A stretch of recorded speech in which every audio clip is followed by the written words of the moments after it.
Now back to Just Energy Radio with Dr. Rita Louise.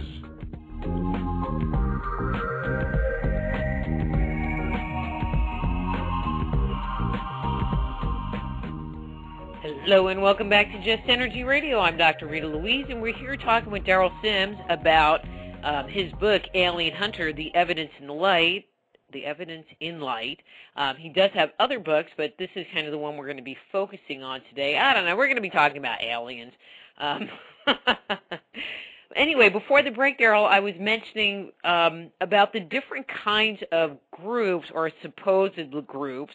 I mean, I think you bring up one good point is that, you know, there are people's experiences and then there's quote-unquote proof.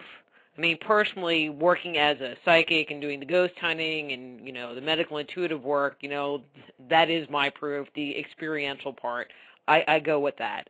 But anyway, you know, no one's caught an alien. And so one of the things you were talking about was that the alien that abducted you had round eyes as opposed to like the almond eyes that you see in the other pictures. But then there are people that talk about like the reptilians and the grays and the blah, blah, blah, blah, blah, blah, blah, blah, blah. What's your thoughts? Well, you bring up a really good point again. The reason I say that is because my views on the alien, whoever they are, is vastly different than a lot of people in the UFO community. And by that, I mean, first of all, let's describe the entities themselves that everybody pretty much agrees on that exist. I call them the usual suspects. I have a lineup of these entities. Just like being a former police officer, of course, when we have perps that lined up to be identified, I did a lineup very similar to that with the alien. The first one of the entities that, and I'll be very generic about this so that everybody can kind of stay on board with this with that rather than getting bogged down. But generally speaking, the little small, short entity about 2.5, 3 foot tall, he has large black eyes, and he has a large bulbous head, very skinny, spindly, small mouth, very similar to what I described in my event. Then you have another entity, and this entity, first of all, this is going to really floor some people because they think they're like these entities are from outer space and they're far superior to us. They've been whatever, you know, that they must be far superior to us. And I'll attack that and pretty much demolish that thesis as well later in the discussion. But basically, you've got that little guy who has an IQ of about 80. That's about the IQ of a moron. And the amazing thing is, you say, well, that doesn't make any sense. It actually does. He is, I call him the cosmic pizza delivery guy. And you're the pizza. He picks you up and delivers you. And it doesn't really matter if he makes mistakes, and he does. A lot of times he'll put your clothes on inside out or backwards when they bring you back because they take your clothes off. And that's how a lot of people know that something seriously is wrong. I mean, how many times would you go to bed with the wrong clothing on, or it inside out or backwards? It just makes no sense. Or how could you end up in a different room? You say, well, I might have been sleepwalking. Well, in some cases, the individuals were dropped off outside their house, and it was a double tumbler lock, which means you have to have a key to get in, the key to get out, and they didn't have any keys. In one case, we actually had 2 people dropped off in the wrong state, truck and all. So these are pretty good indicators somebody made a mistake, or there's pretty good indication that you definitely were involved in some kind of bizarre event. The second entity looks very similar to the small little guy, except he's a little taller. Many abductees refer to this guy as the doctor. He looks just like the little guy, except he's taller. And then there's a third entity that looks like a giant praying mantis. And that's a pretty horrific looking guy. And there's another entity in my usual suspects that's lined up. It's a reptilian type guy. And he's pretty horrific as well. In fact, if you want a historical reference on him, you can probably find him about the 3rd chapter of Genesis. What, that guy. The snake Well, that's the English version of it. In the Hebrew, it describes him as not a snake at all, but a reptilian-type being with legs. Yeah. That's a whole nother ball of wax. Well, and if we have time, because that's one of my questions, but I'm like, well, there's a lot of other material to cover. So if we have time, we'll go back and talk about like old history stuff.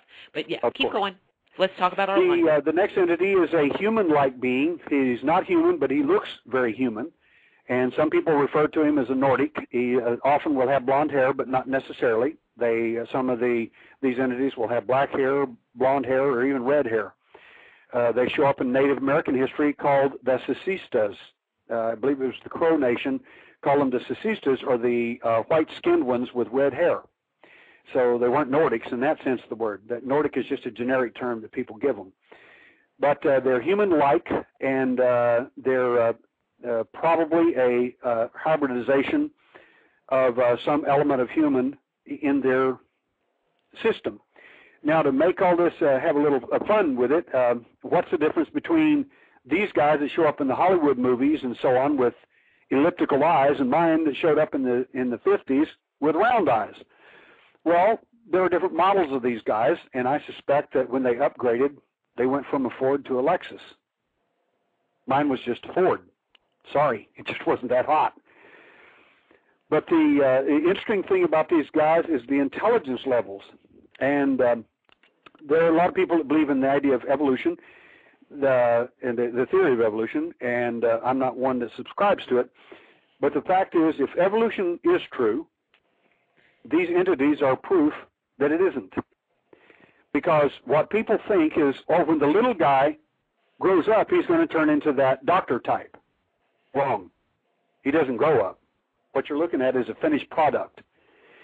And the doctor... Are they like worker bees?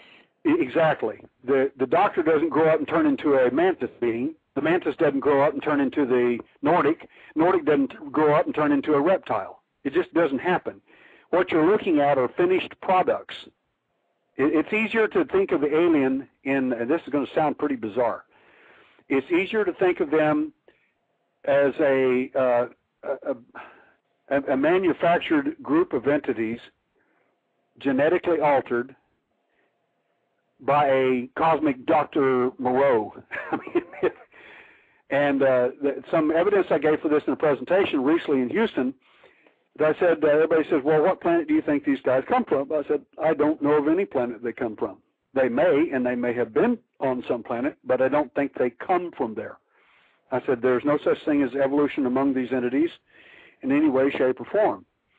I said, there appear to be, based on our evidence, physical evidence and other evidence, visible evidence by abductees and others, that some of these entities appear to be actually biomechanical, which throws out the whole idea of evolution immediately, because that means that thing is biological and mechanical and obviously was constructed.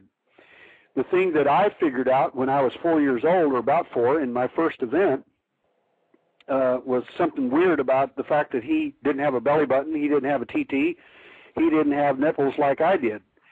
Now, as a kid, I couldn't figure out why he didn't have a TT. But as an adult and an investigator, I have a pretty good idea now why. If you don't have genitalia, you don't procreate. Well, yeah, that's a pretty basic thing. That's a pretty big one. If you don't have a navel or belly button, you didn't get here the way we do. You weren't born. You were hatched, cloned, manufactured, or you got here some other way, but you weren't born. Okay, so I have a question, because I don't want to say I'm confused, but I just want to get some clarification.